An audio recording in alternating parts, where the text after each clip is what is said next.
Ilang kilo inabot ng baboy inahin ko at magkano ang presyo? Magpapatuloy po tayo pagkatapos po ng intro.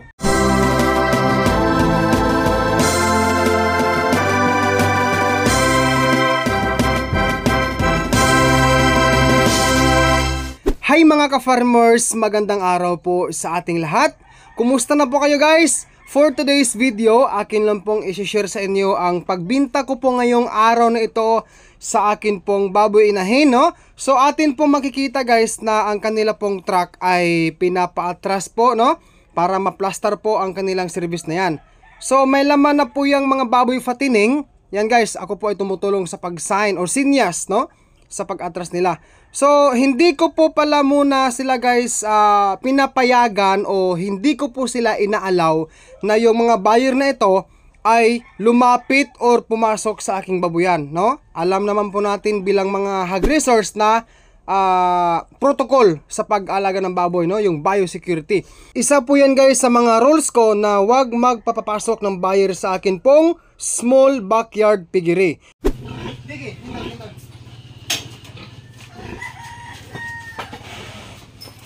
Come on, Dickie. Come on. A few moments later. So ayan guys, no, bali sinortcut ko na lang po para hindi tayo tumagal. Ang kilo pong inabot ng baboy inahin na yan ay 291 kilos habang siya ay nasa crates po.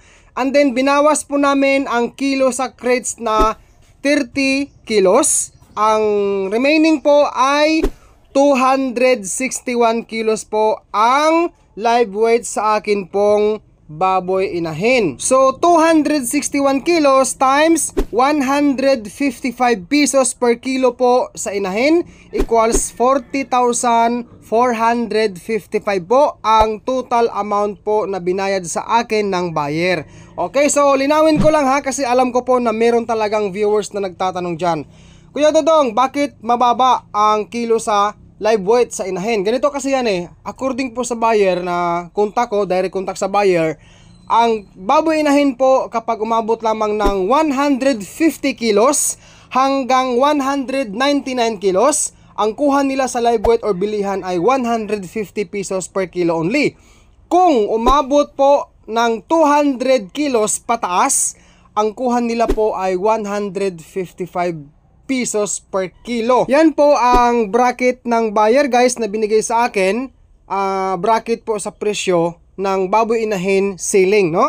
Pero ang live weight guys sa fattening sa buwan na to ng Mayo 2024 nasa ano guys, nasa 205 to 210, no? Depende sa buyer guys, merong 190, 205, 210. So, hindi po parehas. So guys, bago po tayo magtatapos sa video na ito, ang mga kababayan kong baguhan pa lang po sa pag-aalaga po ng baboy, handog ko po sa inyo ang link po ng feeding guide for fatteners, link po sa feeding guide for inahin or dumalagang baboy, ang link po sa paano gamitin ang King's Vita Plus Animal Feed Supplement para sa baboy, at paano gumawa ng pig drinker para po sa baboy. Nandyan po sa description ang mga link na yan na maaari pong makatulong sa inyo beginners. So shout out muna kina kabayang Glyza de la Cruz watching from Aklan, kay kabayang Nationalis Bacol Les, kay kabayang George Africa watching from Calabanga, Camarines, kay kabayang Niel Anthony watching from La Union, at guys sa inyo pong lahat, shout out po sa inyo.